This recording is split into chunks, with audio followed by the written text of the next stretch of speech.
bem, meus queridos, vamos abrir a nossa confissão de fé, que foi feita lá atrás, há alguns séculos, lá em Westminster, aquela catedral bonita que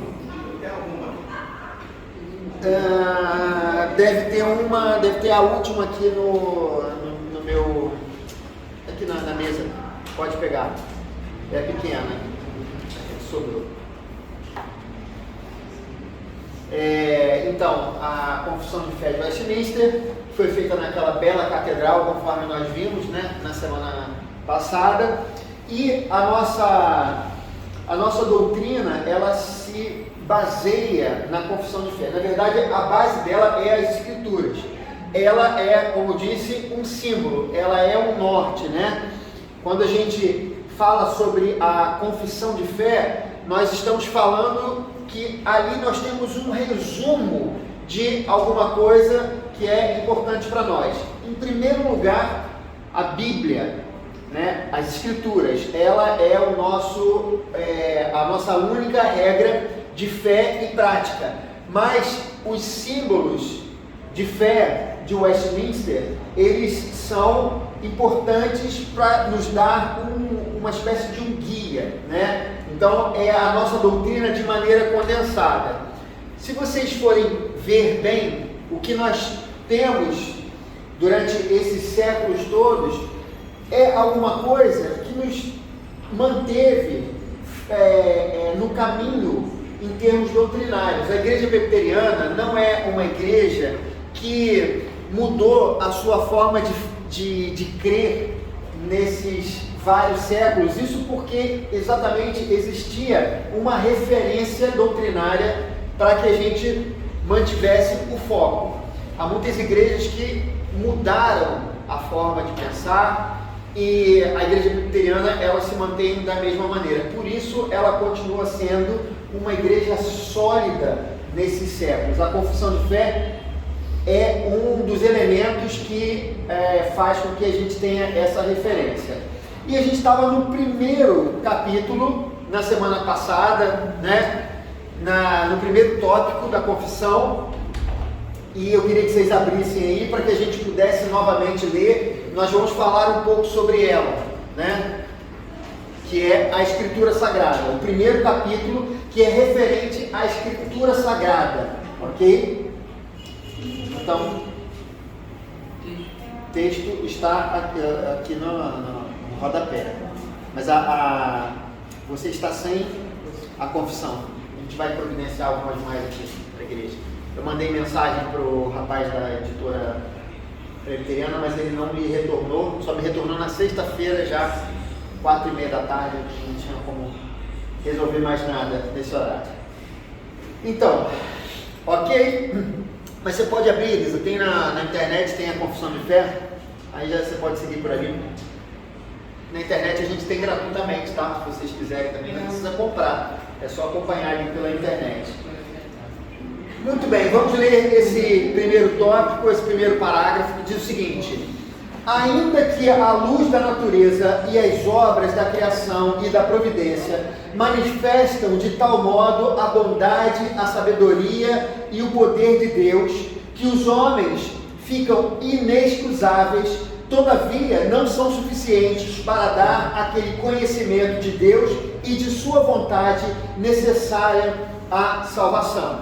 Nós falamos na semana passada desse elemento que é muito importante, que é chamada a revelação geral. A natureza, ela fala sobre a existência de Deus. Há, queridos, um conceito básico, um conceito filosófico, que ele é, na verdade, muito difícil, ou diria impossível, de ser refutado.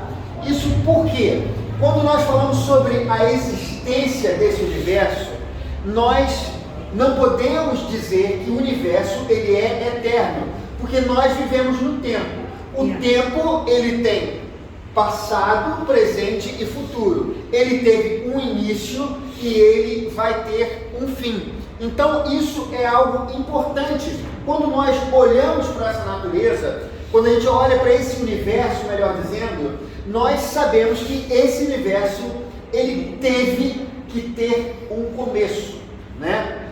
Muitas pessoas falam sobre a explosão de gases, de coisas assim no universo, e o surgimento casual desse universo tão, diria assim, tão certinho, né? Com tantas coisas que funcionam, né? Não é o caos, esse universo ele tem uma ordem. E quando a gente olha para isso tudo, a gente não pode dizer que isso é fruto do acaso. Por que não é fruto do acaso?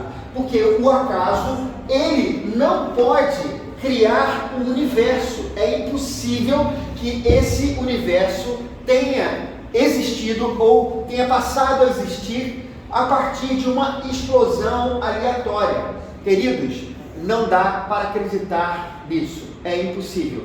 Tem até um escritor bíblico que ele um teólogo da igreja, que ele falava sobre o seguinte, que acreditar que esse universo é fruto do acaso é mais ou menos como você pegar as peças de um relógio, né, todas desmontadas, jogar essas peças para cima e esse relógio cair no chão todo montadinho do jeito que nós conhecemos, com todas as peças, todos os maquinários, né? É claro que a gente não está falando sobre o relógio digital, a gente está falando sobre aquelas peças que são muito mais complexas do que isso aqui, né? Isso aqui tem uma complexidade em termos de tecnologia, mas um relógio é algo que tem muita ciência ali naquelas pecinhas, né?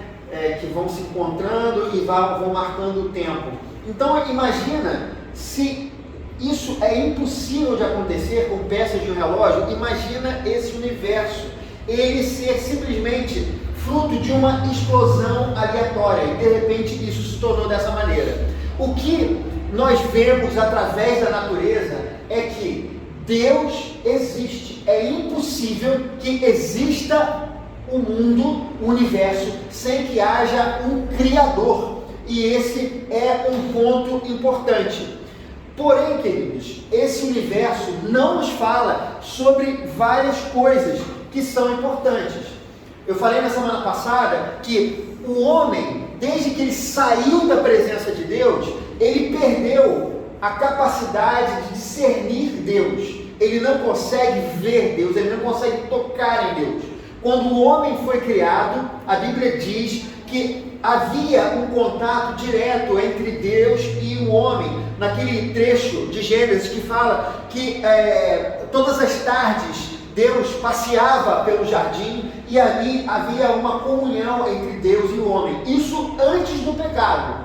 Depois do pecado, tornou-se impossível o homem conviver com Deus, porque como a Bíblia diz, sem santidade ninguém verá a Deus. Adão já não poderia conviver mais com Deus, exatamente por conta do pecado que o afastava. E nesse sentido, o homem ele foi afastado de Deus para que ele não morresse. A ideia que nós temos nas Escrituras sobre estar aqui no tempo e no espaço é a oportunidade que Deus deu ao homem de não perecer instantaneamente. Se o homem estivesse na eternidade com Deus, o homem não poderia viver para poder se arrepender. Deus nos dá uma chance. Entretanto, o caminho que existe para o homem trilhar é o caminho da morte. Não há qualquer outro caminho a não ser a morte. Deus avisou a ele, olha, não entre por esse caminho, não vá por esse caminho, porque se você for por aqui, o que você vai encontrar é a morte. O homem decidiu ser expulso do Éden. Desde que ele foi expulso do Éden, ele perdeu a capacidade de ver Deus, de enxergar a Deus, de conviver com Deus. Ainda que o universo fale sobre a existência de Deus, o homem não consegue saber quem é esse Deus. E por isso, os homens, conforme diz o apóstolo Paulo em Romanos, eles trocaram a glória de Deus por coisas naturais, né? Eles começaram a adorar o sol, a lua, os totens, né? Os ídolos. Porque o homem, ele distorceu esse conhecimento de Deus. O pecado afastou o homem de Deus. Portanto, ele não consegue por si só dizer quem Deus é. E por isso, conforme diz aqui o restante da nossa confissão, queridos, foi o Senhor servido em diversos tempos e diferentes modos, revelar-se e declarar à sua igreja aquela sua vontade. Porque Deus, ele não poderia ser conhecido pelo homem pelas habilidades humanas, pelos sentidos humanos. Deus, então, ele tem que se revelar caso o homem queira conhecê-lo. Deus, ele por si só decidiu se revelar.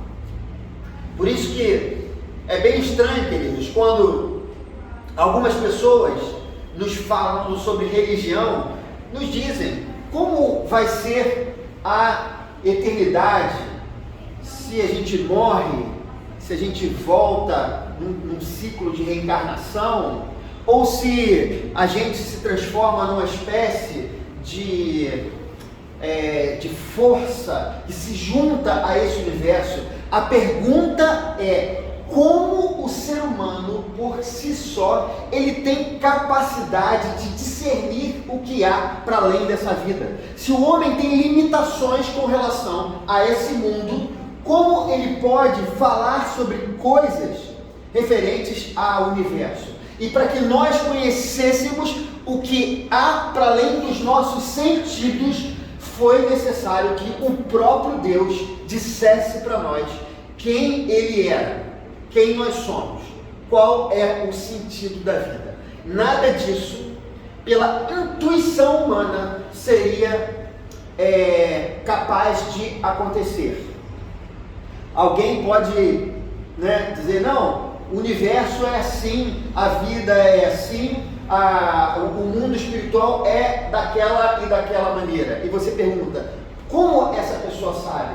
Essa pessoa é um ser iluminado, ela era uma pessoa que estava acima das outras, tinha um poder nela, alguma coisa, e ela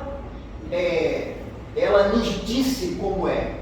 A questão, queridos, é a seguinte: será que nós podemos acreditar em pessoas como nós e depositar a nossa esperança de eternidade em alguém que não é diferente de mim e de você, e proponha algo que nem mesmo ela provou para ver se é verdade?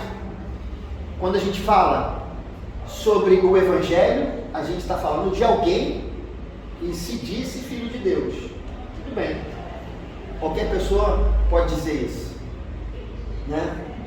Essa pessoa operou diversos milagres. Tudo bem, isso pode acontecer com qualquer pessoa. Mas há uma coisa que torna a palavra dessa pessoa fiel, verdadeira. Ela foi a única que morreu e depois ressuscitou por si só. E depois não morreu novamente. Ok? Que até a ressurreição nós vimos acontecer. Mas todas as pessoas morreram e ressuscitaram pela força, pelo poder de Deus. Mas elas voltaram ao seu estado natural, que é o encontro da morte. Esse é o caminho de cada um dos seres humanos. Então, queridos, quando nós falamos sobre a revelação, nós estamos falando de um Deus que decidiu, ele escolheu se revelar. E ele escolheu falar para os seres humanos qual é a sua vontade. Quase que atropelei você. Qual é a sua vontade para nós? Porque se ele não diz, se ele não se revela, nós não saberíamos que Deus é esse que nós estamos servindo.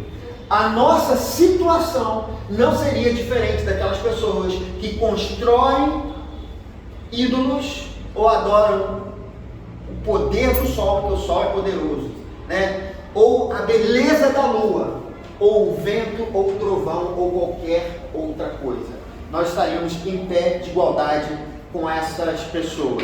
E aí, queridos, o nosso texto continua. E depois, para melhor preservação e pregação da verdade, para o mais seguro estabelecimento e conforto da igreja contra a corrupção da carne e malícia de Satanás e do mundo, foi igualmente servido fazê-la escrever toda, né? Aqui nós temos um outro ponto que é muito importante que a confissão de fé nos diz, é que para a preservação da palavra de Deus, o próprio Deus moveu os homens para que ela fosse escrita. E aí nós vamos voltar lá atrás. Eu disse que o homem se afastou de Deus no Éden, que ele perdeu a capacidade de discernir Deus na sua vida, correto? Muito bem. Como Deus, então, se revelava àquelas pessoas? Ou Deus não se revelava? Ou Deus só passou a se revelar às pessoas a partir das Escrituras Sagradas? Na verdade, a Bíblia, ela nos fala isso em diversas ocasiões. Diversas pessoas, em diversos momentos, foram pensadas por Deus para que elas, de alguma maneira, trouxessem o conhecimento de Deus para aqueles que estavam ao seu redor. A Bíblia fala, por exemplo, que quando Adão e Eva saíram da presença de Deus no Éden, havia Abel e Caim, os dois filhos de Adão. Abel, ele oferecia sacrifícios ao Senhor, e o Senhor aceitava o sacrifício dele. Caim, ele ofereceu sacrifícios, e Deus não aceitou a oferta de Caim. E a gente vê nas Escrituras, ali em Gênesis 4, que isso era por causa do coração de Caim. Não era exatamente por conta da oferta, mas por causa do coração de Caim, o coração rebelde, que se provou rebelde quando ele se afasta de Deus, né? E vai viver em algum lugar distante, e toda a geração de Caim era voltada para as coisas desse mundo.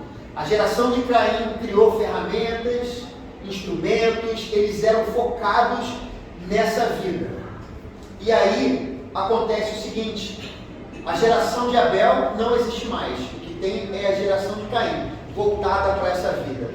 Então, o nome de Deus passa a ser invocado novamente, porque nasce mais um filho a Adão. Quem era ele?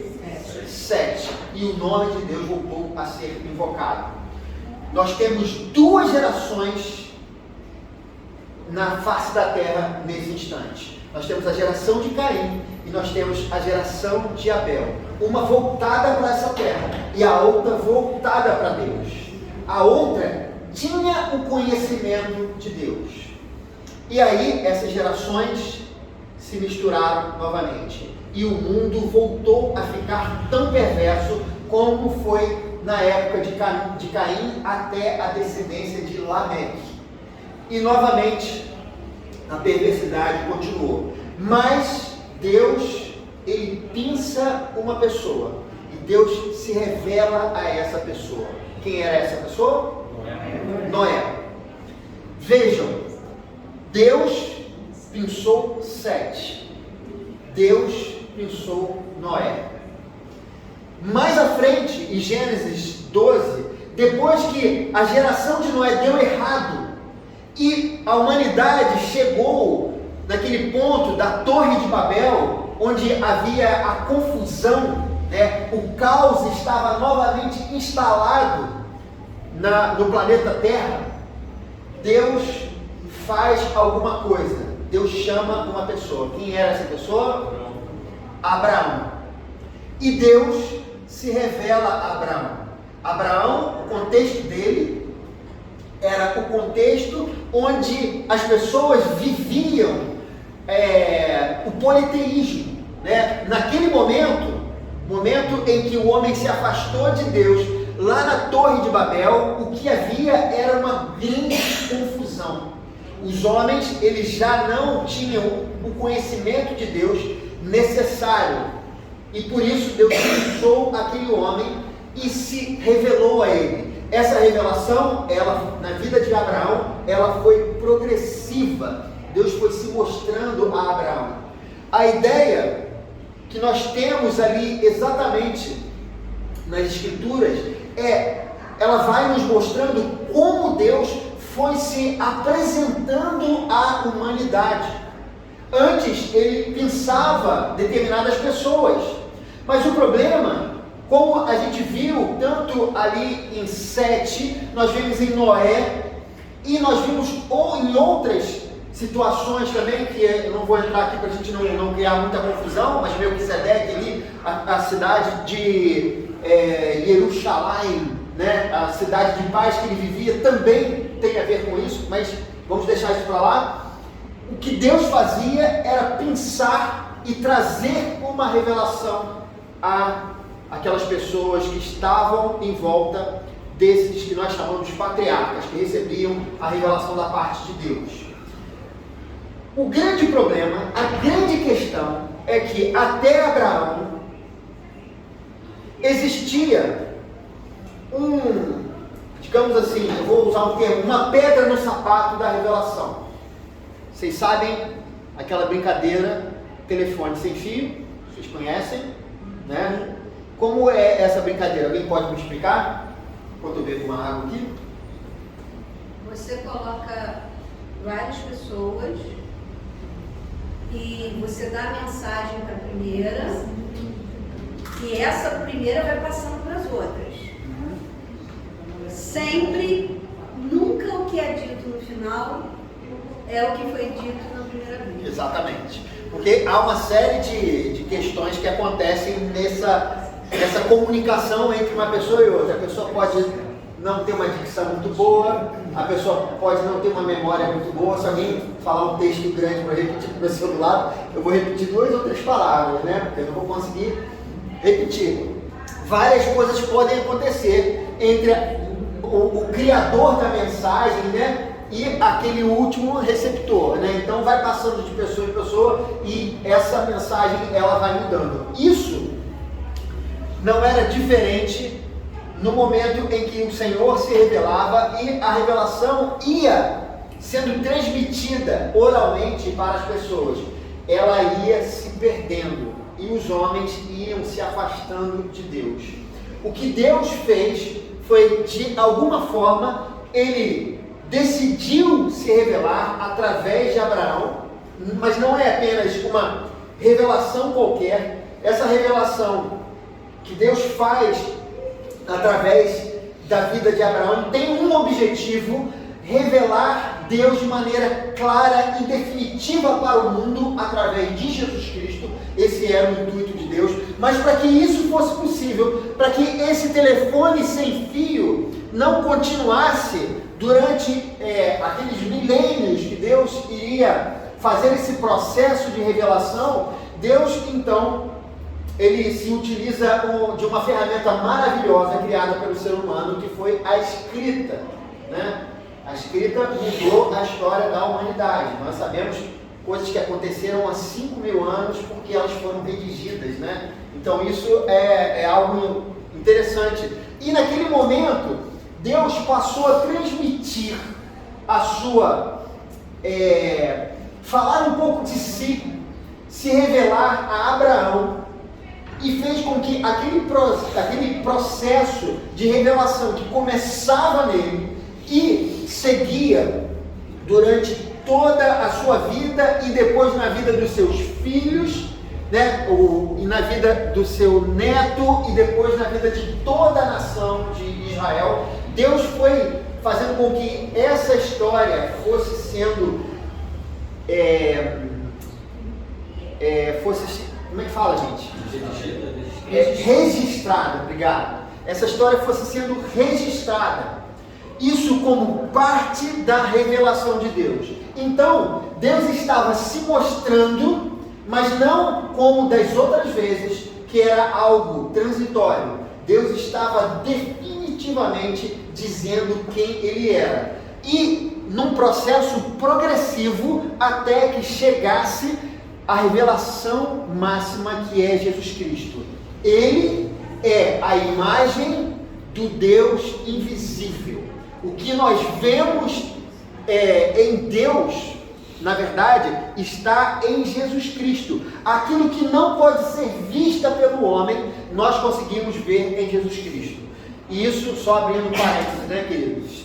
Quem poderia inventar uma história como essa? Deus que se faz homem para que nós pudéssemos conhecê-lo. Ainda que tudo isso faça dele um ser menor, muito menor do que ele é. Mas ele faz isso não pela sua grandeza, mas exatamente por causa do seu amor. Ele se faz como cada um de nós. Ele se humilha e não só isso, ele morre, e a pior morte possível, isso tudo para demonstrar o tamanho do amor de Deus. Tão somente a Bíblia foi escrita para nos dar esse entendimento, essa compreensão. E qualquer pessoa, em qualquer lugar, em qualquer momento de sua vida, pode ter um encontro com Deus através desse livro que nós dizemos crer. Eu falei numa pregação minha, uma vez que minha mãe estava fazendo uma limpeza na casa, né, e tinha uma Bíblia lá muito usada, e isso é muito bom, né? Possivelmente do meu pai, já muito velha, já sem página, sem capa e tal, e ela pegou aquele monte de coisa velha, inclusive essa Bíblia, e ela botou no Marambaia, só podia queimar lixo antigamente, não passava lixeiro, né? Então era assim que a gente vivia. E aí ela colocou lá e queimou, e eu vi a Bíblia pegando fogo, meu Deus, vai cair um raio do céu, vai queimar minha família. Porque eu ainda não tinha a compreensão de que, na verdade, a Bíblia não é o papel, não é o livro, a Bíblia é a mensagem. A palavra de Deus, ela foi escrita, ela foi redigida para a nossa salvação. E por isso, nós temos ela como exatamente essa referência. E por isso o texto fala, Deus, para a melhor preservação e propagação da verdade, para o mais seguro estabelecimento e conforto da igreja, ou seja, para o estabelecimento e conforto da igreja, para a igreja ser edificada, né? Para a igreja ser consolada, e aí ele continua, contra a corrupção da carne e malícia de Satanás e do mundo, exatamente o que acontecia antes, na época de Caim, na época lá de Noé, né, na época da Torre de Babel. E aí o texto continua, foi igualmente servido fazê-la escrever toda. O objetivo de Deus, ao permitir ou ao conduzir o homem a escrever as escrituras, era manter o homem, era dar ao homem uma referência para que ele não pudesse se perder.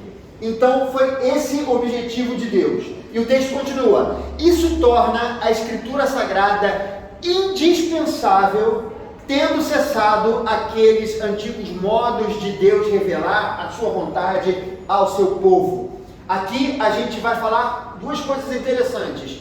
A Bíblia como algo indispensável para nós. Ela é indispensável porque ela é a palavra de Deus, não num sentido genérico, mas num sentido objetivo. A Bíblia é o próprio Deus se comunicando, falando ao homem o que ele precisa saber. Então esse é um sentido que é indispensável para nós. Nós precisamos ouvir a palavra de Deus, nós precisamos conhecer a palavra de Deus, porque é através da palavra de Deus que nós vamos ter o conhecimento do próprio Deus. crente que não conhece a palavra de Deus, ele simplesmente não consegue conhecer, desfrutar da presença de Deus, porque Deus só pode ser encontrado através das páginas das Escrituras. Como eu falei antes, qualquer outra coisa que aconteça com o homem, isso com respeito a Deus, a eternidade, as coisas espirituais, isso é tão somente intuição. Dizer, eu acho que Deus é assim, eu acho que Deus é daquele tipo, eu acho que o homem deve proceder dessa e daquela maneira. Isso é achismo. Nós não podemos viver dessa forma, porque se a gente quer conhecer a Deus, é através da sua palavra. E ainda, queridos, para a gente terminar, ele coloca a Escritura Sagrada indispensável, tendo cessado aqueles antigos modos de Deus revelar a sua vontade ao seu povo.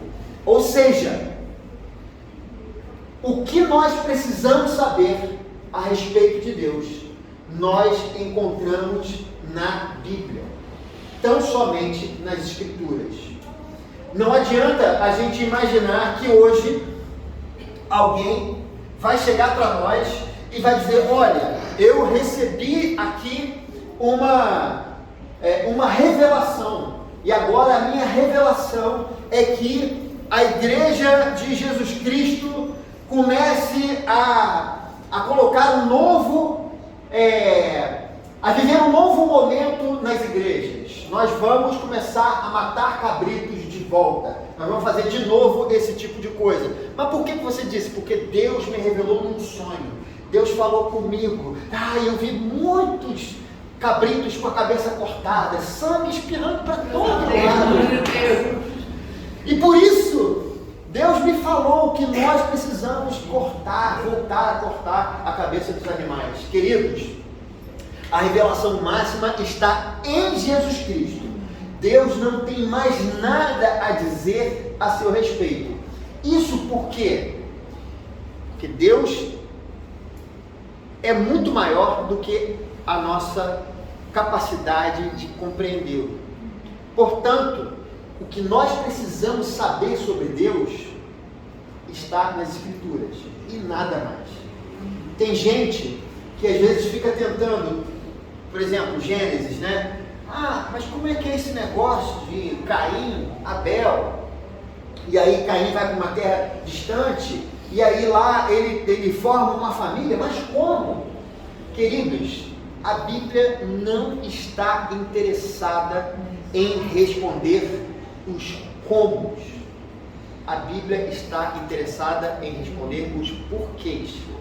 Entendeu? O que a Bíblia quer nos dizer é o que aconteceu para que nós possamos ser mudados. A Bíblia, ela é um GPS, ela é um mapa que vai fazer com que o homem volte à presença de Deus. E tão somente isso. Não adianta você ficar buscando coisas que a Bíblia não está tentando responder. Conforme dizem os reformadores, aonde a Bíblia se cala, eu também me calo. E nada mais é necessário. Deus é muito maior do que aquilo que Ele revelou, mas aquilo que nós precisamos saber, tudo o que nós precisamos saber sobre Ele está em Jesus Cristo, e não falta mais nada. O próprio Deus se tornou homem, morreu e ressuscitou para dizer: o que é importante vocês saberem é que eu amo vocês, e amo tanto vocês que o meu filho morreu na cruz no lugar de cada um. Esse é o ponto principal das Escrituras. Nada mais precisa ser acrescentado. Se aparecer um tal de apóstolo Silas levantando as mãos, dizendo que sonhou com sangue de carneiro espalhando para tudo quanto é lado, não creiam no apóstolo Silas, porque a palavra de Deus é a nossa única regra de fé e prática, e o que Deus tinha para falar está aqui nas Escrituras. A boa, perfeita e agradável vontade de Deus já nos foi revelada. Então somente essa nós precisamos saber. E quando nós conhecemos a Bíblia, nós conhecemos a palavra de Deus, aquilo que Deus quer de fato nos comunicar. Que Deus abençoe. Amém. Vamos subir para o nosso culto. Semana que vem estaremos aqui firmes e fortes. Amém?